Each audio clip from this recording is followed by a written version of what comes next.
The reason your fitness results suck is because you are not consistent. Consistency is the number one most important factor when it comes to having success in any kind of fitness endeavor. The challenge that most people have is that they are so focused on doing the right specific exercises, the perfect program, following everything to exactly to the T. But what happens when you do that, you end up having this all or nothing mindset. And the all or nothing mindset says, if I cannot do it perfectly, exactly as I wanted to do it, I might as well not do it at all.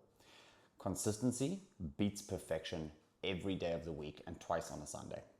The problem, once again, that people have is that they say, well, I've got this perfect program and my goal is to hit this program. And if something happens, I can't make it to the gym, I don't have the right equipment, I don't have enough time today, suddenly the entire plan goes out the window. The thing is that a perfect plan that is never executed is absolutely useless. It doesn't matter how well designed it is, it doesn't matter how specific it is to your goals. So the first thing to understand is that the difference between consistency and specificity. Specificity is doing the right thing for your goal, the exact right training protocol that's going to get you to your desired outcome. Consistency is doing something for your goal, regardless of whether it is perfect, regardless of whether it is the specific movements or rep ranges or exercises or frequency that's going to help you hit that goal. So our job is really to figure out how can we be consistent, because consistency, doing something every single day, is going to be much better than trying to be perfect, trying to have a specific program that we never end up following. Now, we've all done it, right? We have the perfect program designed, either we designed it or we have a personal trainer design it. We find it online, we find some influencer or bodybuilder or athlete's program, and we try and follow that program.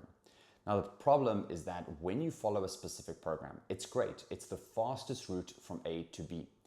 But if that route is closed, meaning you do not and you cannot, for whatever reason, execute that program, you have to take a different route. Imagine driving somewhere and you're going on the fastest road from point A to point B. But because that road is closed, even if you get halfway down the road, you decide it's not worth even finishing that trip. I'd rather just turn around and go back home. Complete waste of time, right? What would a logical person do instead? They would find a different route, an alternate route to get to the same place. It might take longer, it may not be as efficient, but at least you're moving in the right direction. You're not going backwards. So what I want to cover very briefly in today's session is looking at a very simple system that you can put into place so that you are constantly consistent, so that you don't necessarily worry about specificity, even though we're going to have that as a part of the plan, but it's not the only option. And once again, this is the place where people end up falling down, is that they've got this perfect plan, but they've got no backup options. They've got no alternative routes that people can go down in order to still achieve that goal. So what we're going to have a look at now is we're going to firstly look at what is the main objective for someone who wants to achieve better fitness. Now, in general, the majority of people in the world, so I'm not talking about specific cases or athletes at a high level, the majority of people want to build muscle, lose some weight, have a bit more energy, be more flexible and mobile so that they can enjoy their lives and just feel better, right? So general and basic strength and conditioning, meaning some form of resistance training where you are challenging the muscles of your body, and some form of exercise that's challenging your heart rate and your lungs. That is going to be more than sufficient for the majority of the population. So when we look at specificity, we ask, well, what kind of exercise do I need to do in order to reach my goal? And once again, for the majority of goals and the majority of people out there, just doing something to stimulate your muscles and your heart and your lungs is going to be sufficient. It's going to burn some calories to help you lose weight. It's going to help stimulate muscle growth. It's going to improve your cardiovascular function so that you have more energy and your heart and your lungs become stronger. So with that is a very broad statement. As a PT, what we would look at as a client comes in, our question that we ask is, how can I design a strength and conditioning program for this person that is suitable for their fitness level, for any injuries that they have, for their schedule, for their lifestyle, as well as any kind of mobility issues or skill issues and injuries that they might have. So our job would then to be to create this perfect program that's personally designed for this human being. Now, what I want you to think of, and this is the system that we use to make sure that we never fall off track when it comes to our fitness results, is an ABC system. It's a 3-tier system that ensures that you have backup plans for your fitness program so that no matter what happens, if you have a flat tire, if you wake up late, if you've only got a couple of minutes to train, if you get to a busy gym and everything that you need to use is taken, there is a backup option. There is a way that you can stay consistent even if you cannot perform the specific program that is being laid out for you. So if you are interested in making sure that you stay on track with your fitness, sit upright and pay attention, because I want to run you through this so that you stay consistent. So plan A, B, and C. So what is plan A? Plan A is your perfect program. It's the one that you downloaded online. It's the one that a personal trainer made from you. This is the perfect scenario where you have all the time in the world, right, to do your training program. You have all the equipment available. You feel good. Your energy is high. Plan A is a perfect day. So plan A, if you don't currently have a plan A, what I'd encourage you to do is find one. If you need one, reach out to us. We'll happily design a program for you that is going to combine resistance training and cardio to fit your schedule and your goals. Now, we don't need to go into the details of plan A because plan A will look different for each and every person, but it'll always include the resistance training and the cardiovascular training element. Now, the thing to understand about plan A is that once again, it is scheduled exactly for your specific goals and schedule. So let's say, for example, someone comes in and they say, you know what, I can train 4 days per week. I can do at least 60 minutes in the gym every day. Cool. We design plan A around that. Now, when it comes to plan A, this is the ideal scenario. So whatever that plan A is, like I said, if you need to get one, reach out to us. We'll help you design that plan A. But plan A is not normally the problem. Everyone's got a plan A. What really starts to work in this framework is plan B and plan C. So if plan A is your ideal day, plan B is backup. B for backup plan. Now, the backup plan is going to be kind of the middle range plan that is not a quick fix. It's not something that can be done in a very short amount of time, but it's something that's there if you cannot perfectly execute your plan A. So when it comes to plan B, what I would suggest is creating a form of program, right? Creating a training day that combines all of the major muscle groups. So with plan B, the way we structure it is we make sure that we are getting in all of our main movement patterns. So when I talk about the movement patterns, and I'll drop this in the show notes below so you can see this physically, there are only a set amount of movement patterns that you can really do for strength and conditioning training. Here I'm talking about resistance training. So all these movement patterns, if you perform all of them, you will hit every single muscle in the body and you will achieve all the main movement patterns. Now, if you've got your program from a PT, hopefully they've incorporated that. In a plan A, you'll have all the basic movement patterns specifically to your body, as well as any other kind of activities and exercises that are going to fill in the gaps. But with our plan B, we're looking just to cover our bases. So with the movement patterns, for the lower body, we have our squat movement pattern, our lunge movement pattern, and our hinge movement pattern. Now, these are movement patterns, they're not exercises. So for example, a hinge. What is a hinge? A hinge is where we push our hips backwards and our upper body drops forward. In other words, a deadlift. So the hinge is the movement pattern, but you can have a variety of exercises that are in the hinge movement pattern. For example, you can do a barbell deadlift. You can do a straight leg deadlift. You can do a glute ham raise. You can do a glute bridge. You can do a kettlebell swing. All of these exercises are in the hinge movement pattern sequence. So what that means is they're going to target the same muscles in the same movements. So the same would apply for your squat and your lunge. Multiple ways you can do a squat, right? You can do a bodyweight squat. You can do a goblet squat, which is a dumbbell in the hands, a barbell squat, and you can even do something like a leg press machine, which is in effect a squat movement pattern. With a lunge, you can do a walking lunge, you can do a split squat, you can do a step up. So there's a variety of exercises that can go in to each and every one of these different movement patterns. So in our plan B, what we want to do, and I'm going to take you through the other movement patterns shortly, is I just want you to think, what is one exercise I can do in each of these movement patterns?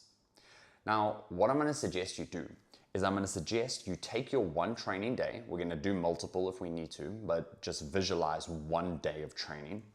And what we're going to do is we're going to have one exercise for each of these movement patterns. Now, here's the kind of caveat here with Plan B. With Plan B, I would suggest that you do at least 2 to 3 days in the week. So remember, Plan A is specific. I don't know what you've planned for Plan A. Could be 3 days, could be 4 days, could be 6 days. That's your ideal plan. But on a Plan B, you want 2 to 3 days. Now here's what you can do. There's 2 things you can do with a Plan B. Option number 1 is you can do one exercise from every movement pattern on one day. And then you can repeat that same day 2 to 3 times during the week. Now the reason this is really cool is that you are able to at least hit all of your major muscle groups one time. Which means, let's say you plan for 2 to 3 days per week on Plan B, it doesn't end up happening, you can only hit one day, great, you've still touched all the major muscle groups in the body. There's nothing left out. Whereas if you had to say, I'm gonna do legs on day 1, push on day 2, and pull on day 3, if you miss one of those days and you hit the other 2, well now you've gotta wait a whole week until you come back around to hit that leg day or whatever you had missed. If you structure it in a way where you are doing everything on one day, right, all the movement patterns, it's a lot easier to hit everything in case you don't have a chance to get those other sessions in. So that's the first option you can do. The second option is to simply take these movement patterns and split them over 2 days instead of one. So for example, all lower and all upper. So one day, all the lower body movements and core, and the other day, all the upper body movements. That is possible as well. Once again, you have to decide on this based on what's realistic. And as a note on that, for something like a Plan B, it's not that you have to choose, oh, I'm going to do Plan B for this entire period of time. No, you have your Plan A and you try to stick to that Plan A. But if life gets in the way, you get sick, you have to travel, you're feeling tired, whatever the situation is, Plan B is there as a backup. You then revert to your Plan B so that you stay consistent. And next week, if things get better, great, you can go back to Plan A. So that's what we're going to do with Plan B. We're going to take these movement patterns and we are going to split them either over 2 days or we're going to combine them into one. Now, obviously, you might be thinking, and we're going to touch on the movement patterns shortly, well, that's a lot for one day, right? The thing is, with something like a Plan B, you can just keep it to 2 to 3 sets per exercise, right? To keep that volume a little lower, so that you're able to do the entire workout in the time frame that you have. If you're short for time and for days, then what I would suggest is do what we just described, split it into 2 days, right? Half the movement patterns on one day, half on the other. It means you can do a little bit more volume, right? 3 or 4 sets per exercise on each of the days. It just depends on what your life is looking like at that time. If it's more of, well, I can train on multiple days, but my timing is short, great, split the movement patterns over 2 days. If you're like, well, I don't know how many times I'm going to be able to train at all, do it in one day and make sure you cover your bases. So with that being said, let's have a look now at the different movement patterns. So I already described to you the lower body movements, right? Squat, hinge, and lunge. For the upper body, we have pushes and pulls. We have horizontal push and vertical push. Horizontal pull and vertical pull. So once again, movement patterns, variety of exercises that you could do in those movement patterns. Your horizontal push, I could do a push-up, I could do a dumbbell bench press, a barbell bench press, a machine chest press. My vertical push, I could do dumbbell shoulder press, machine shoulder press. You get the point. There's a variety of exercises that you can do in those movement patterns. Pick one that you have the equipment and availability to do, right? What do you prefer? What equipment do you have? If you know that you are not going to be able to get to a gym, choose exercises for each of these movements that does not require equipment. And yes, there is a version of each of these movement patterns, right? There's an exercise that can be done for each movement pattern without any equipment. So those are your upper body movements. Then you have your core movements. Now the core movements, there's 3 of them. You have flexion and extension, right? Think about crunches, sit-ups, leg raises. You also have rotation. Think Russian twists, bicycle crunches. And then you have side flexion, right? Bending to the left and to the right. Think about oblique crunches. Think about side bends done with a dumbbell. So overall, if we look at these, we have our squat, our hinge, and our lunge and our lower body. For our upper body, we have our horizontal push and our vertical push, our horizontal pull and our vertical pull. And for our core, we have flexion, side flexion, and rotation. So if you add these up in total, what you end up happening is 3 for the lower body, 3 for the core, so that's 6 in total, plus 4 for the upper body, which is 10. So those 10 movement patterns, that's what you need to achieve with a plan B. Whatever exercise you are able to do for each of those movements, you have to hit at least one exercise per movement pattern in that week. If you're able to go multiple times, you can put them all in one day and then do every movement pattern twice.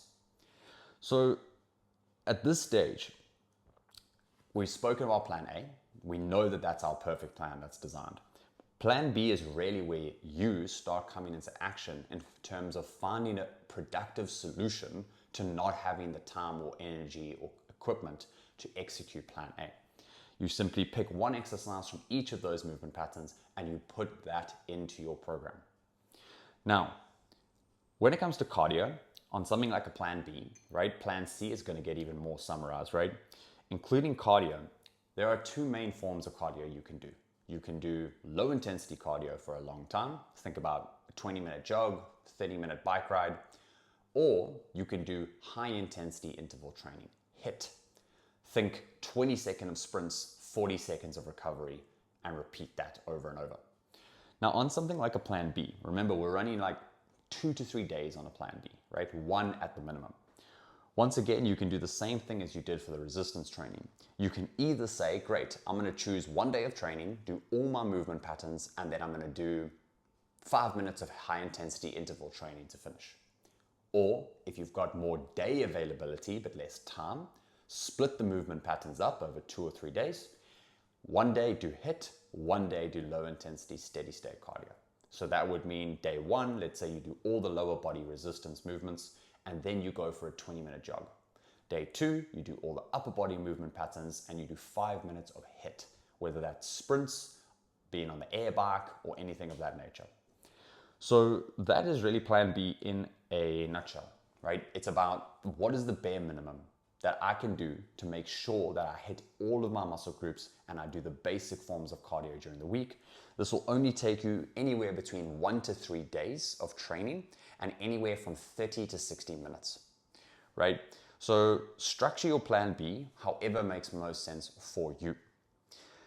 Now we go to plan C. C stands for chaos. Plan C is your chaos plan. Plan C is the day or the week that you are not feeling your best, work is crazy, you've got a million social obligations, the gym is closed, there's no equipment, it's a chaos plan, right? Or a chaos day. Plan C is where the real consistency is born. Because plan C makes sure that you do something no matter what is happening around you. So plan A is ideal. Plan B is the backup. It is how can we take the core elements of plan A, the basic movement patterns, the basic forms of cardio, and get those in between 1 and 3 days.